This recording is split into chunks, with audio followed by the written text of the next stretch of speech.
Hello everyone, welcome to exponential academy. मैं जूही मित्तल और आज हम रिलेशन फंक्शंस को थोड़ा सा और आगे बढ़ाने जा रहे हैं। आज हम करेंगे रिलेशन फंक्शन की एक्सरसाइज, जो कि है एक्सरसाइज 2.3। इसका टॉपिक हम पहले पढ़ चुके हैं। अगर आपने वो टॉपिक नहीं देखा है तो मस्ट है देखना, उसका लिंक आपको डिस्क्रिप्शन बॉक्स में मिल जाएगा। हमने पढ़ा था कि फंक्शन का क्या होता है, फंक्शन कब कोई रिलेशन फंक्शन बनता है, तो वही चीज़ है। अब हमें कुछ रिलेशंस दिए हुए हैं, जैसे कि क्वेश्चन नंबर फर्स्ट में हम देख सकते हैं हमें कुछ रिलेशंस दिए हुए हैं और हमें चेक करना है कि ये फंक्शंस हैं कि नहीं, और अगर है तो उनकी डोमेन रेंज क्या है। तो यही सब हम पढ़ चुके हैं पहले और क्वेश्चन से अब और अच्छे से क्लियर हो जाएगा। तो करते हैं स्टार्ट। क्वेश्चन नंबर फर्स्ट हमें गिवन है, which of the following relations are functions. अब 3 रिलेशंस हमें गिवन है, हमें बताना है इनमें से कौन कौन से फंक्शंस हैं। Give reasons if it is function determine its domain and range. अगर वो फंक्शन है तो डोमेन और रेंज फाइंड करनी है। तो देखते हैं क्या है, फंक्शंस हैं कि नहीं। अब मैंने बताया था किसी एक एलिमेंट की 2 इमेजेस या 2 से ज़्यादा इमेज नहीं होनी चाहिए तो ही वो फंक्शन है। 2 इमेज हुई या उससे ज़्यादा इमेज हुई तो वो फंक्शन नहीं होगा। मतलब मैंने बताया था, हमने इस टाइप से देखा था, ए और बी अगर 2 फंक्शन हैं, ये ए सेट है, बी सेट है, एफ मैपिंग से अगर ये कनेक्ट है तो एक ही एलिमेंट की 2 इमेज नहीं होनी चाहिए। This is not a function. 2 की एक हो सकती है लेकिन किसी एक एलिमेंट की 2 इमेज नहीं होनी चाहिए। तो सबसे इम्पॉर्टेंट यही था, और सारे एलिमेंट्स जो भी दिए हुए हैं ए सेट में वो सब मैप्ड होनी चाहिए, यानी कि सबकी इमेज होनी चाहिए। तो यही तो थी फंक्शन की डेफिनेशन। जितने भी एलिमेंट्स हैं 2, 3, 4 जो भी हैं, सब कोई मैप होना चाहिए किसी ना किसी से, ठीक है। और किसी भी एलिमेंट की 2 इमेज नहीं होनी चाहिए। तो 2 की एक चलेगी लेकिन 1 की 2 नहीं चलेगी। तो ये हम फंक्शन के बारे में पढ़ चुके हैं, उसी के अकॉर्डिंग हम देखते हैं। अब हम देखते हैं जो गिवन, जो फर्स्ट प्लेस के एलिमेंट है वो किसको शो करते हैं, डोमेन को शो करते हैं। अब फर्स्ट प्लेस के सारे एलिमेंट डिफर है, 2, 5, 8, 11, 14, 17। क्या कोई रिपीट है? नहीं। तो ये सारे डोमेन हो गए हमारे, और रेंज, सबका आंसर क्या है, सबका आंसर 1 है। यानी कि अगर हम इसको डायग्राम के थ्रू बनाए, एरो डायग्राम से अगर हम देखें तो हम कैसे लिख सकते हैं, फर्स्ट को हम लिख सकते हैं 2, 5, 8, 11, 14 एंड 17। ये टर्म्स हमें गिवन है और ये सारे के सारे किससे मैप हैं, 1 से। 2b, 5b, these all are mapped from 1। ये सारे के सारे ही मैप है 1 से, तो ये चलेगा मैनी 1। अभी हम पढ़ेंगे इस टाइप की मैपिंग को हम क्या बोलते हैं। ये बहुत सारे जब एक से जुड़ जाएंगे तो यह सारे, एक तो जितने भी एलिमेंट है इधर डोमेन में वो सारे मैप्ड हैं, कोई भी नहीं रिमेन रह रहा। दूसरा, सबकी एक ही यूनिक इमेज है। किसी एक की 2 है क्या 2 की 2 इमेज है? नहीं। क्या 8 की 2 इमेज है? किसी भी एलिमेंट की 2 इमेज नहीं है, सबकी यूनिक इमेज है। यस, तो इसी के अकॉर्डिंग हम बोल देंगे yes it is a function. ये फर्स्ट वन क्या है, फंक्शन है। First is function, yes it is function, first is function. और ये हो गई हमारी डोमेन, और जिससे मैप हुए वो हो गई हमारी रेंज। तो रेंज में क्या आ गई, ये पूरा का पूरा डोमेन बन जाएगा, और रेंज में आगे सिर्फ 1। बाकी के एलिमेंट्स हमें नहीं पता, अगर इसमें कोई है तो बस हमें ये पता है कि इसका सबका आंसर 1 है। तो जो भी मैप्ड होते हैं जिस भी एलिमेंट से, वही हमारा आंसर बन जाता है। तो हम डोमेन लिख सकते हैं, डोमेन कितना आ जाएगा, 2, 5, 8, 11, 14 एंड 17। तो ये हो गया डोमेन, और रेंज हो जाएगी हमारी 1। 1 इज द रेंज, क्योंकि सारे एलिमेंट किससे मैप है, 1 से। तो सबसे पहले ये फंक्शन है और ये इसका डोमेन है, और ये हो गई रेंज। नेक्स्ट क्वेश्चन नंबर 2 आता है 2, 4। अब फर्स्ट प्लेस के एलिमेंट देख रहे हैं, 2, 4, 6, 8, 10, 12, 14 सारे डिफरेंट है। अगर एक भी रिपीट होता, लाइक एज 4, 4 2 बार होता फर्स्ट प्लेस पे, तो this is not a function, यानी कि 4 की 2 इमेज हो जाती। लेकिन हम देख रहे हैं फर्स्ट प्लेस के सारे ही एलिमेंट डिफरेंट है, ठीक है, तो पहली कंडीशन तो फुलफिल हो गई कि सारे ही एलिमेंट डिफरेंट है, यानी कि किसी की एक दो इमेज नहीं है, सभी की यूनिक इमेज है। और साथ ही इनकी इमेजेस क्या है हमारी 1 2 3 4 5 6 7 समथिंग समथिंग कुछ एलिमेंट्स दिए हुए हैं। तो यही हमारा क्वालिफाई हो जाता है फंक्शन के लिए। This is also a function जिसका डोमेन फर्स्ट प्लेस के एलिमेंट आ जाएंगे और रेंज आ जाएगी सेकेंड प्लेस के एलिमेंट्स। तो सेकेंड को हम लिख सकते हैं यहाँ पर domain is yes is second is also yes it is also a function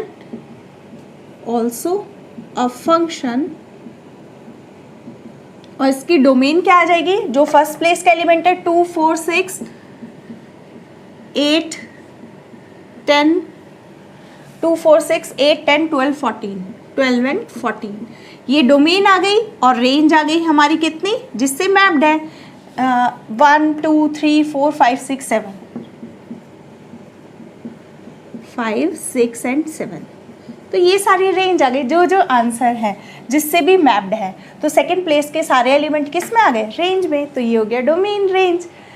तो yes it is also a function. Third one, अब फर्स्ट प्लेस के एलिमेंट देखते हैं 1 1 2। अब देखो इसे देखते ही, इन दोनों को देखते ही हम बोल सकते हैं no it is not a function, क्योंकि 1 3 से भी मैप है, 1 5 से भी मैप है। 1 का यूनिक आंसर नहीं है, 1 के 2 आंसर्स हैं।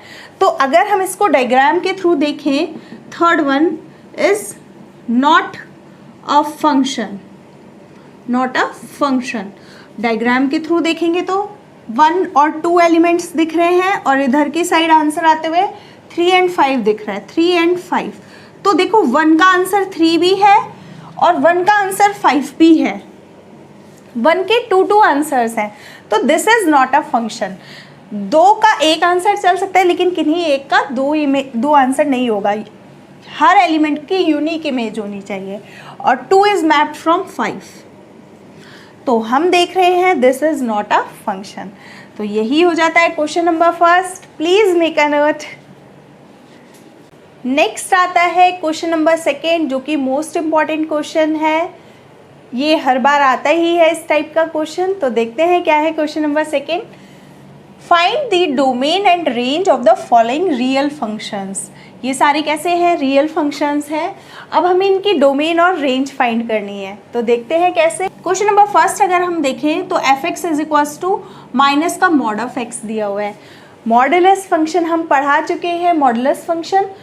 अब ये नेगेटिव ऑफ मॉडुलस फंक्शन है। तो अगर हम इसका ग्राफ प्लॉट करें, मैं अच्छे से पढ़ा चुकी हूँ, अगर आपने वो वीडियो नहीं देखी है तो उसका लिंक आपको डिस्क्रिप्शन बॉक्स में मिल जाएगा, वहाँ से चेक कर सकते हैं। तो हमने देखा था मॉडुलस फंक्शन का ग्राफ ये वाला होता है, इस टाइप से बना था, लेकिन वो मॉडुलस ऑफ एक्स था। ये minus of modulus of x है। अब एक्स की वैल्यू चाहे पॉजिटिव डालो तो भी पॉजिटिव आती है, मॉडुलस ऑफ एक्स का मतलब नेगेटिव डालते हैं तो भी पॉजिटिव आती है। तो modulus of x is always positive, लेकिन बाहर माइनस लग जाने की वजह से ये ऑलवेज नेगेटिव हो जाएगा।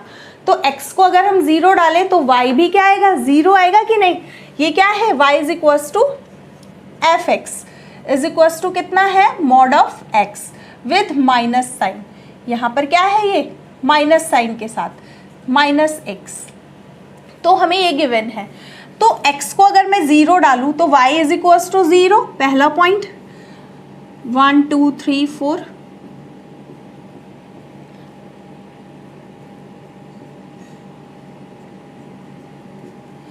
तो अगर हम x को 0 डालें तो y भी 0, पहला पॉइंट। अगर मैं x को -1 डालूं, -1 मतलब नेगेटिव डालूंगी तो +1, मॉडुलस ऑफ x से क्या निकलेगा, +1, लेकिन बाहर माइनस होने की वजह से दैट विल बी -1। तो -1 पे -1 वैल्यू मिलते हुए दिखेगी। सिमिलरली -2 पर -2 वैल्यू, -3 पर -3 वैल्यू आते हुए दिखेगी। तो अगर हम इनको ज्वाइन करेंगे तो हमें एक ऐसी लाइन देखने को मिलेगी। अगर हम पॉजिटिव वैल्यूज डालते, सपोज करो पॉजिटिव हाफ डालती हूँ मैं, तो पॉजिटिव हाफ विल बी, अगर x इज इक्वल्स टू मैं हाफ रखती हूँ तो y इज इक्वल्स टू कितना आ जाएगा, माइनस का half. Half positive as it is और माइनस का हाफ, तो हाफ पे माइनस हाफ। तो इस बार ये जो ग्राफ है, सिमिलरली अगर मैं 1 रखूंगी x को +1 तो वो -1।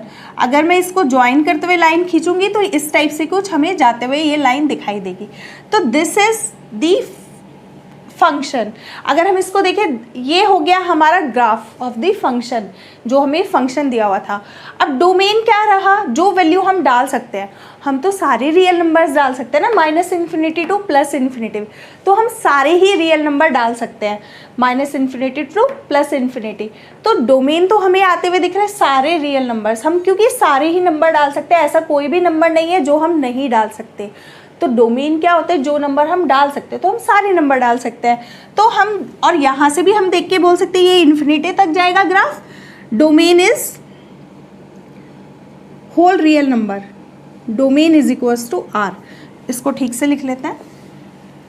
यहाँ पर हम लिख सकते हैं domain is equals to whole real number, यानी कि पूरा रियल नंबर। तो x हो जाएगा ये सारा रियल नंबर। डोमेन, रेंज अगर हम देखें तो जो हमारे आंसर्स निकल कर आ रहे हैं, आंसर्स देखो, मॉडुलस ऑफ x हमेशा पॉजिटिव आता है, लेकिन माइनस लगने की वजह से सारा नेगेटिव है। 0 से लेके सारी नेगेटिव वैल्यू -∞ तक, 0 भी आया, फिर नेगेटिव नेगेटिव नेगेटिव, सारी वैल्यू y की सारी वैल्यू आ जा रही है अप टू -∞। पॉजिटिव साइड तो प्लॉट ही नहीं हुआ ना हमारा ग्राफ, तो कौन सी वैल्यू आ सकती है, सिर्फ negative value. Modulus of x positive, minus की वजह से नेगेटिव, तो range will be y is equals to कितना आएगा, रेंज विल बी 0 से लेके -∞ तक। एंड -∞ को हम इंक्लूड नहीं करते, ये इंक्लूडेड है, 0 इंक्लूडेड है, क्योंकि 0 पर 0 आंसर आएगा। x को 0 डालेंगे तो y भी 0 आएगा, तो 0 इज इंक्लूडेड, बट -∞ कोई नंबर नहीं होता, इसलिए हम उसको इंक्लूड नहीं करते। ना तो कभी इन्फिनेटिव को इंक्लूड करते हैं और ना ही -∞ को, क्योंकि हमें पता ही नहीं है कौन से नंबर हैं, वो आएंगे कि नहीं, वो तो चलते ही जाता है। तो इसलिए 0 से -∞ तक हमारी क्या आ जाएगी, रेंज, क्योंकि सारा का सारा ग्राफ नेगेटिव साइड प्लॉट हुआ है। तो ये हो जाता है क्वेश्चन नंबर 2 का फर्स्ट पार्ट। मोस्ट इंपॉर्टेंट है क्वेश्चन नंबर 2 पार्ट, सेकंड का second part, this is the most important one, क्योंकि इस टाइप का क्वेश्चन आता ही आता है, देखने को मिल सकता है ये 100%। तो देखते हैं क्या है क्वेश्चन नंबर 2। अब इस फंक्शन की हमें क्या बतानी है, डोमेन और रेंज। अब y is equals to fx होता है हमारे पास, और ये फंक्शन हमें ये गिवन है।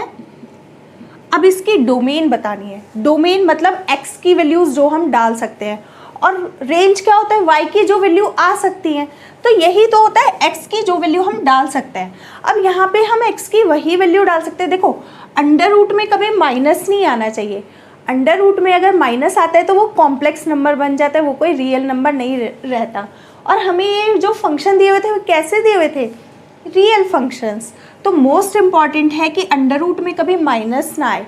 अगर अंडर रूट में माइनस आ जाएगा तो वो कॉम्प्लेक्स नंबर बन जाएगा, जो कि अभी हम आगे जाके पढ़ेंगे कॉम्प्लेक्स नंबर। तो सबसे पहले ये नेगेटिव ना हो, तो इसको हमेशा क्या होना चाहिए, पॉजिटिव। तो हमें बस x की वैल्यू निकालनी है। 9 - x² always will be greater than equal to 0।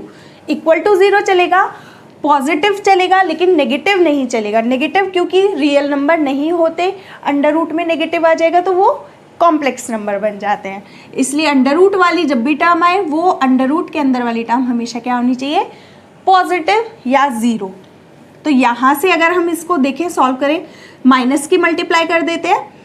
यहाँ से अगर माइनस की मल्टीप्लाई कर देंगे तो हम देखेंगे यहाँ पर x² - 9, x² पॉजिटिव हो गया, 9 माइनस का हो गया, और ये साइन कन्वर्ट हो जाते हैं। -1 की मल्टीप्लाई कर दो दोनों तरफ, तो ये नेगेटिव हो गया, ये पॉजिटिव हो गया, और ये साइन कन्वर्ट हो गए हमारे, और 0 में माइनस प्लस का कोई फर्क ही नहीं पड़ा, वो 0 तो 0 ही रहेगा ना। तो दैट इज द इम्पॉर्टेंट। अब इसके अगर हम फैक्टर करें, हम इसको ऐसे लिख सकते हैं, +-3, ये इसके आगे फैक्टर्स, x + 3 x - 3 लिख सकते हैं ना इसको, a² - b², a + b a - b। अब हम देखते हैं, अगर हम इसको प्लॉट करें, -3 और 3, अगर हम इसको 0 के इक्वल रखते हैं तो x की वैल्यू -3 आएगी ना, और इसको 0 के इक्वल रखते हैं तो x की वैल्यू 3 आएगी, अगर हम 0 के इक्वल रखते हैं तो ये दोनों पॉइंट्स हम एक नंबर लाइन पे पहले -3 आता है, नंबर लाइन अगर हम ड्रॉ करते हैं तो बीच में कहीं 0 आता है, 1 2 3 4 एंड -3 3 ऐसे ही लिखते हैं ना। तो ये हमारे पास कुछ नंबर्स हैं, ये जो आए नंबर्स हमने ये प्लॉट कर लिए। अब हम देखते हैं ये टर्म क्या होनी चाहिए, नेगेटिव। इसने बोला वो वाला टर्म लो जहाँ पर ये नेगेटिव आए, x की वही वैल्यू कंसीडर करनी है जहाँ पर ये टर्म क्या है, लेस देन 0 है, नेगेटिव। तो अगर हम 3 से बड़ी वैल्यू डालते हैं, ये 3 सेक्शन में डिवाइड हो गया, 1 2 3। तो देखते हैं अगर हम 3 से बड़ी कोई भी वैल्यू डालते हैं, 3 से बड़ी सपोज 5 डाल दी, तो 5 + 3 positive value, 5 - 3 always positive, positive into positive greater than 0। तो क्या ये कंडीशन सेटिस्फाई हुई? नहीं, यहाँ पर हमें चाहिए लेस देन 0, मतलब नेगेटिव वैल्यू चाहिए। तो ये तो पॉजिटिव आ रहा है, अगर हम 3 से बड़ी कोई भी वैल्यू डाल के देख लो, 4 डाल के देख लो आप, तो भी ये ग्रेटर देन 0 आएगा। तो ये कंडीशन फुलफिल नहीं हुई क्योंकि ये पॉजिटिव आ रहा है और हमें चाहिए नेगेटिव। -3 से 3 के बीच में कोई भी वैल्यू डाल के देख लो, 0 1 कोई भी। अब सपोज करो मैं 0 डालती हूँ, 0 डालती हूँ तो 3, 0 - 3 इज माइनस, तो negative into positive will be negative.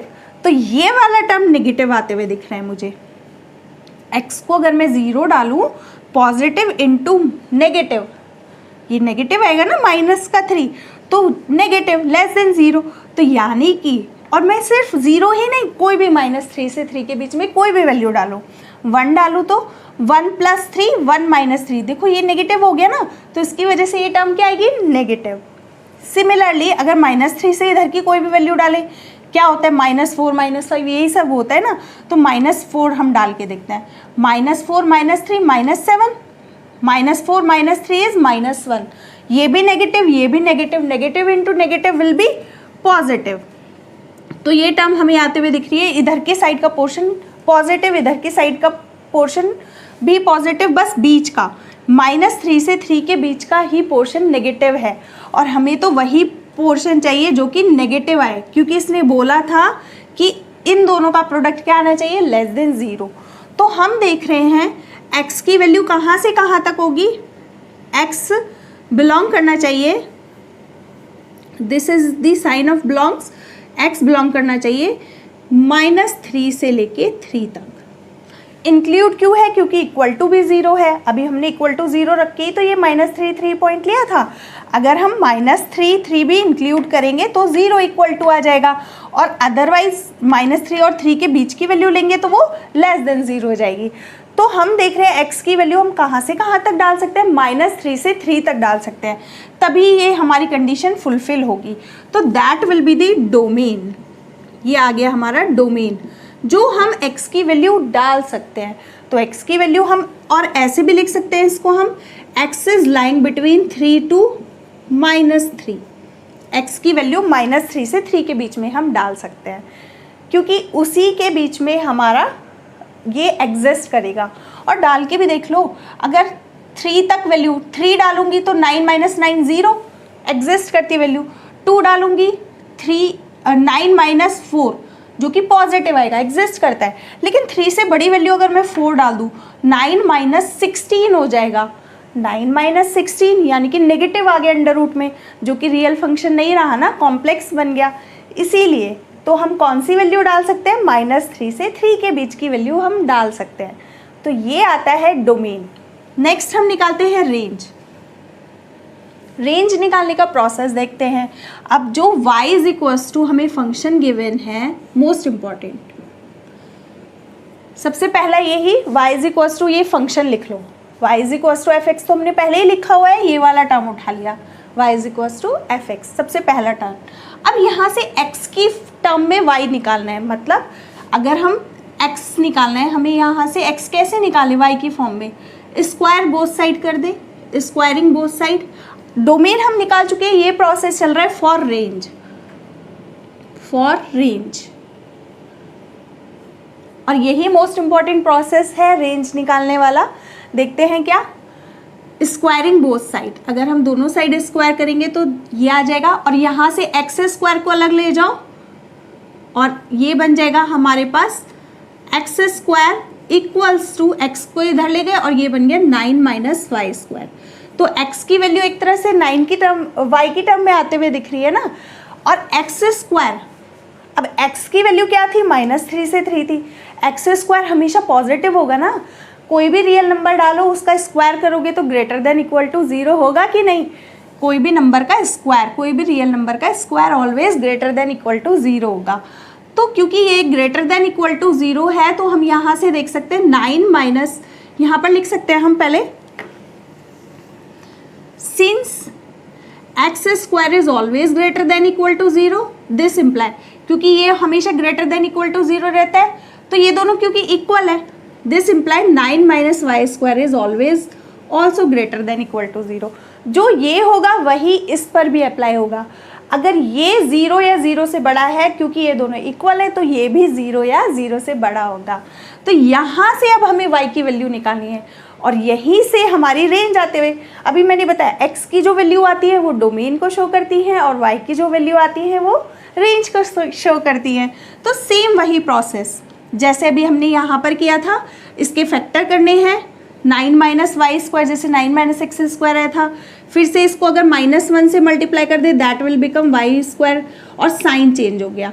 अभी इसके फैक्टर करेंगे तो y plus 3 y minus 3 is less than equal to 0। फिर वही अभी मैंने प्लॉट किया था -3 3 से बड़ी वैल्यू, बिल्कुल एज इट इज यही वाला दिख रहा है। यहाँ पर पॉजिटिव आएगा, यहाँ नेगेटिव आएगा, यहाँ पर पॉजिटिव आएगा।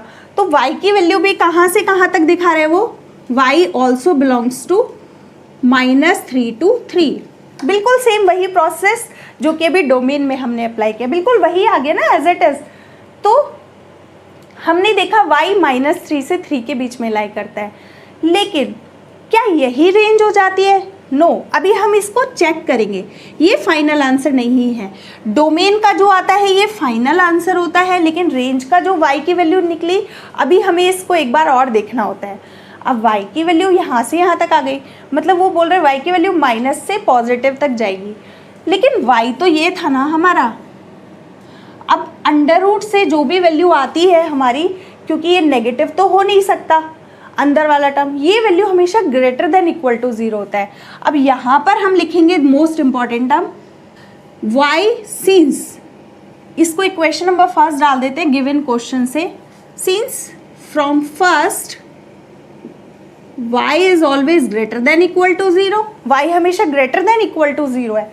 क्यों? क्योंकि अंडर रूट में से क्या बाहर माइनस है? नहीं, तो ये वैल्यू तो हमेशा पॉजिटिव आएगी ना। अभी मैंने बताया x की वैल्यू -3 से 3 तक हम कोई भी डालें, मैंने भी 2 डाला था तो 9 माइनस 4 इज कितना आया था, 9 minus 4 is under root of 5, क्या वो नेगेटिव हुआ? नहीं। तो ये y की वैल्यू हमेशा क्या आएगी, 0 से लेके, अगर मैं 3 डाल दूँ x को तो 9 माइनस 9 0, तो 0 से लेके हमेशा क्या आएगी, पॉजिटिव तक आएगी। तो इन दोनों कंडीशंस को हमें मर्ज करना है, एक तो गिवन क्वेश्चन से और एक जो हमारी प्रॉपर्टी निकल के आई उससे। तो दोनों को देख के हम बोल सकते हैं, दोनों का जॉइन आंसर वो कह रहा है y कभी नेगेटिव नहीं होगा, 0 या 0 से बड़ा होगा, और इसमें वो बोल रहा है -3 से 3। तो इन दोनों को कंबाइन करके हम क्या ये नहीं बोल सकते, y always belong to 0 to 3, that will be the range. यही हमारी क्या होगी रेंज, कि y 0 से बड़ा हो गया, 3 तक हो गया, -3 से 0 का टर्म हमने काट दिया। क्यों? क्योंकि y की वैल्यू नेगेटिव तो हो नहीं सकती ना, दोनों को मर्ज करके आंसर हमने कंबाइन दिया, तो that will be the range.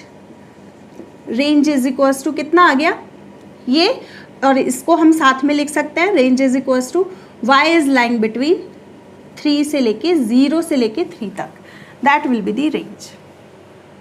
Hope so आप लोगों को समझ में आया होगा। ये मोस्ट इंपॉर्टेंट क्वेश्चन होता है इस एक्सरसाइज का, सबसे इंपॉर्टेंट क्वेश्चन यही है, please make a note. Next आता है question number 3rd and 4th, जहाँ पर हमें एक फंक्शन डिफाइन है f(x) is equals to 2x minus 5 और हमें ये सब वैल्यू फाइंड करनी है। सबसे सिंपल क्वेश्चन है, question number 3rd 4th, function define है, f0 निकालना है तो x की जगह पर 0 रख देंगे, simple. f0 is equals to x की जगह पर 0 रख देंगे तो 2 मल्टीप्लाई 0 माइनस 5, तो 0 minus 5 will be -5। Similarly to f7, x की जगह पर 7 रख देंगे -5, तो 14 माइनस 5 विल बी 9, तो that will be the answer. Similarly f-3, तो x की जगह पर रख देंगे अब -3, तो that will B -6 -5 that will B -11। तो ये हो जाता है क्वेश्चन नंबर थर्ड, जो कि बहुत ही सिंपल क्वेश्चन था, क्वेश्चन नंबर थर्ड। नेक्स्ट आता है क्वेश्चन नंबर फोर्थ, जो कि हमें गिवन है एक टी फंक्शन गिवन है, जो कि टेम्परेचर जो कि सेल्सियस में हमें गिवन है उसको फ़ारेनहाइट में कन्वर्ट करता है या मैप करता है। मतलब टेम्परेचर सेल्सियस का टेम्परेचर फ़ारेनहाइट में कन्वर्ट करता है बाय दिस फंक्शन। ये फंक्शन टी फंक्शन है कि सेल्सियस में टेम्परेचर डालो और ये जो आंसर आएगा that will B is in Fahrenheit. तो ये हमें गिवन है और कुछ इस टाइप के फंक्शंस हमें गिवन है कि हमें ये फाइंड करना है। सेम बिल्कुल थर्ड की तरह है, टी ज़ीरो निकालना है तो सेम सी की जगह 0 रख देंगे, तो 9 × 0 डिवाइड बाई 5 + 32, तो दैट विल बी, ये तो पूरा 0 हो जाएगा ना, तो 32 एंड सो ऑन। इस टाइप से आप कर सकते हैं इसका सेकेंड और थर्ड पार्ट। मैं करा रही हूँ फोर्थ पार्ट। अब हमें टी सी गिवन है, इस बार ये टर्म गिवन है टी सी, और हमें सी की वैल्यू फाइंड करनी है, तो रख देते हैं, क्योंकि T C is equals to हमें गिवन है 9c/5 + 32। अब इस बार ये वाली वैल्यू दी हुई है, क्या दी हुई है, 212। 9c/5 + 32, इसको सॉल्व कर लेते हैं तो c की वैल्यू आ जाएगी सिंपल, 212 - 32, 9c/5, तो ये आ जाएगा कितना, 180, और 180 ये आ गया, इसमें मल्टीप्लाई हो जाएगी 5 की divide by 9, that is equal to C. और यहाँ पर अगर हम देखें काटते हुए दिख रहा है 20, तो c इज इक्वल्स टू आ गया 100, तो आ गई ना c की वैल्यू। तो यानी कि ये हो जाता है question number fourth. Please make a note. Next आता है क्वेश्चन नंबर फिफ्थ, जो कि अच्छा क्वेश्चन है। हमें सभी की रेंज फाइंड करनी है, ये फंक्शंस हमें गिवन है और रेंज ही निकालनी आनी चाहिए अच्छे से। डोमेन में तो कुछ भी नहीं है कि हम कौन सी वैल्यू डाल सकते हैं। तो देखते हैं question number fifth, number first. अब y इज इक्वल्स टू हमें क्या दिया हुआ है, fx 3x। मैंने अभी बताया आप लोगों को, पहले तो y is equals to fx लिख लो, जो कि मैंने ऑलरेडी लिखा हुआ है, और x की वैल्यू निकाल लो। x की वैल्यू जो आएगी, अब x की वैल्यू हम जो भी ले सकते हैं। अब x की वैल्यू उसने गिवन है कि सारे रियल नंबर लेकिन पॉजिटिव वाले, x इज ग्रेटर देन 0, ये दिया हुआ है क्वेश्चन नंबर फर्स्ट में, तो वही अप्लाई कर देंगे। तो पहले तो x को y की फॉर्म में लिखो, तो जो वैल्यू आएगी उसी के अकॉर्डिंग हम बताएंगे रेंज। तो y is equals to fx given है, तो x इज इक्वल्स टू निकालते हैं, यहाँ से देखते हैं कितना आता है, 3x को इधर ले आते हैं, 3x is equals to 2 - y। तो x की वैल्यू हमें क्या आते हुए दिख रही है, 1/3 2 - y, यही दिख रही है ना। तो अब ये आ गई हमारी x की वैल्यू। अब x क्योंकि ग्रेटर देन 0 है, अब रियल नंबर हम कहाँ से डालने हैं, x सारे रियल नंबर, लेकिन x क्या होनी चाहिए, ग्रेटर देन 0। ये टर्म पॉजिटिव होगी, कब होगी, क्योंकि x क्या गिवन है, सिंस यहाँ पर लिख सकते हैं since x is greater then 0, सारे रियल नंबर हमें लेने हैं, x is greater then 0 implies अगर x ग्रेटर देन 0 होगा तो ये टर्म भी क्या होगी, 1/3 2 - y is also should be greater then 0। अब ये भी ग्रेटर देन 0 होना चाहिए, दोनों इक्वल है ना। अगर ये ग्रेटर देन 0 होगा तो ये भी टर्म क्या होनी चाहिए, ग्रेटर देन 0 होनी चाहिए। तो इसको अगर सॉल्व कर ले, 3 को 0 में ले जाए तो 2 - y शुड बी 0, 3 की मल्टीप्लाई इधर कर दे तो that is also 2 - y is greater then 0। Minus की मल्टीप्लाई करेंगे, या फिर हम लिख सकते हैं y को इधर ले जाओ, y should be less than, ये y इधर जाके ये लेस हो जाएगा ना, y should be less than 2। तो y की वैल्यू किससे छोटी होनी चाहिए, 2 से छोटी होनी चाहिए। तो 2 से छोटी, 2 is not included, equal to नहीं लगाया हुआ है यहाँ पे, इक्वल टू 0 नहीं लगाया हुआ है, तो इसलिए 2 से छोटी, 2 से छोटी यानी कि 2 से -∞ तक, that will be the range. यही हमारी रेंज होगी, क्योंकि y की वैल्यू 2 से छोटी, सारे रियल नंबर 2 से लेके -∞ तक। तो ये हो जाता है क्वेश्चन नंबर फर्स्ट, फिफ्थ का फर्स्ट पार्ट। सिमिलरली आता है second, y is equals to x² + 2, वही सेम मेथड, x की वैल्यू निकालते हैं, यहाँ से x² इज इक्वल्स टू आ जाएगा y - 2। अब क्योंकि x² ऑलवेज क्या होता है, अब x बिलोंग्स टू r है, अब x² अभी मैंने बताया एक्स स्क्वायर मतलब कोई भी रियल नंबर डालो उसका स्क्वायर करोगे तो ऑलवेज पॉजिटिव होगा ना। सिंस ये हमेशा क्या होता है, greater than equal to zero होता है, ज़ीरो भी हो जाएगा क्योंकि रियल नंबर में हम ज़ीरो भी ले सकते हैं। तो ये क्योंकि हमेशा greater than equal to zero होता है तो दिस इम्प्लाई जो ये होगा वही ये काम भी करेगा क्योंकि दोनों इक्वल है ना। This imply y minus two is also greater than equal to zero और y is greater than equal to two. हम यहाँ से क्या लिख सकते हैं, y minus two is greater than equal to zero, two को उधर ले गए, y is greater than equal to two, यानी कि y कहाँ से बिलोंग करना चाहिए अब, y belong to two is included, two to infinitive, और इन्फिनेटिव कोई नंबर तो है नहीं जिसको इंक्लूड करेंगे, तो y की वैल्यू अब टू से इन्फिनेटिव होनी चाहिए। That is the range, that will be the answer. तो ये होता है सेकेंड पार्ट। नेक्स्ट आता है थर्ड। थर्ड में अब हमें गिवन है y is equals to x. बहुत ही सिंपल है ये तो, y is equals to x where x belongs to r, where x belongs to r। अब x को ही तो रेंज निकालने के लिए क्या करते हैं, x को ही निकालते हैं y की फॉर्म में, लेकिन ये तो x ऑलरेडी y की टर्म में निकला हुआ है ना। x is equals to y मतलब कि जो x होगा वही पूरा का पूरा y होगा, x का जो होगा वही सेम y के साथ भी होगा।